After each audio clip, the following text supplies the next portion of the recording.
ನಾವು 6 metre rod ಏನಿದೆ ಅದನ್ನ ನಾವು ಅಸೆಂಬಲ್ ಮಾಡ್ತಾ ಅದನ್ನ ಹ್ಯಾಮರಿಂಗ್ ಮಾಡಿ ಅದನ್ನ ಕಳಿಸ್ತಾ ಇರ್ತೀವಿ. ಎವ್ರಿ 1.5 ಇಂಟರ್ವಲ್ ಡೆಪ್ತ್ ನಲ್ಲಿ ನಾವು ಸ್ಯಾಂಪಲ್ ನ ರಿಮೂವ್ ಮಾಡ್ತೀವಿ. ಸ್ಯಾಂಪಲ್ ಕಲೆಕ್ಟ್ ಮಾಡಬೇಕಾದ್ರೆ 30 ಸೆಂಟಿಮೀಟರ್ ಮಾರ್ಕ್ ಮಾಡಿರ್ತೀವಿ.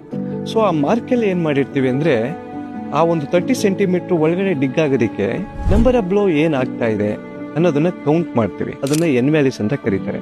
ಆ ಎನ್ ವ್ಯಾಲ್ಯೂಸ್ ನ ಏನ್ ಮಾಡ್ತೀವಿ ಅಂದ್ರೆ ನಮ್ದೊಂದು ಡೇಟಾ ಶೀಟ್ ಇರುತ್ತೆ, ಆ ಡೇಟಾ ಶೀಟ್ ಅಲ್ಲಿ ಎಂಟ್ರಿ ಮಾಡ್ಕೋತೀವಿ. ಸೊ ಈ ತರ ಒಂದು 20 ಫೀಟ್ ವರೆಗೂ ಏನ್ ಸ್ಯಾಂಪಲ್ ಕಲೆಕ್ಟ್ ಆಗಿರುತ್ತೆ ಬೇರೆ ಬೇರೆ ಡೆಪ್ತ್ 4 ಸ್ಯಾಂಪಲ್, ಅದನ್ನ ನಾವೇನ್ ಮಾಡ್ತೀವಿ ಲ್ಯಾಬ್ ಅಲ್ಲಿ ತಗೊಂಡೋಗಿ ಆ ಸಾಯಿಲ್ ಏನ್ ಇರುತ್ತಲ್ಲ ಅದ್ರದ್ದು ಪ್ರಾಪರ್ಟೀಸ್ ಚೆಕ್ ಮಾಡ್ತೀವಿ. ಅದ್ರದ್ದು ಗ್ರೇನ್ ಸ್ಟ್ರಕ್ಚರ್ ಯಾವ ತರ ಇದೆ, ಮಾಯಿಶ್ಚರ್ ಯಾವ ತರ ಇದೆ, ಮತ್ತೆ ಅದ್ರದ್ದು ಡೈರೆಕ್ಟ್ ಶಿಯರ್ ಟೆಸ್ಟ್ ಮಾಡ್ತೀವಿ. ಪ್ಲಾಸ್ಟಿಕ್ ಲಿಮಿಟ್ ಏನಿದೆ, ಎಲಾಸ್ಟಿಕ್ ಲಿಮಿಟ್ ಏನಿದೆ, ಇದನ್ನೆಲ್ಲ ಫೈಂಡ್ ಔಟ್ ಮಾಡಿದಾಗ ನಮ್ಗೆ ಏನ್ ಸಿಗುತ್ತೆ ಅಂದ್ರೆ ಸ್ಟ್ಯಾಂಡರ್ಡ್ ಬೇರಿಂಗ್ ಕೆಪಾಸಿಟಿ ಅಂತೇಳಿ ಅದನ್ನ SPC ವ್ಯಾಲ್ಯೂ ಅಂತ ಕರಿತೀವಿ.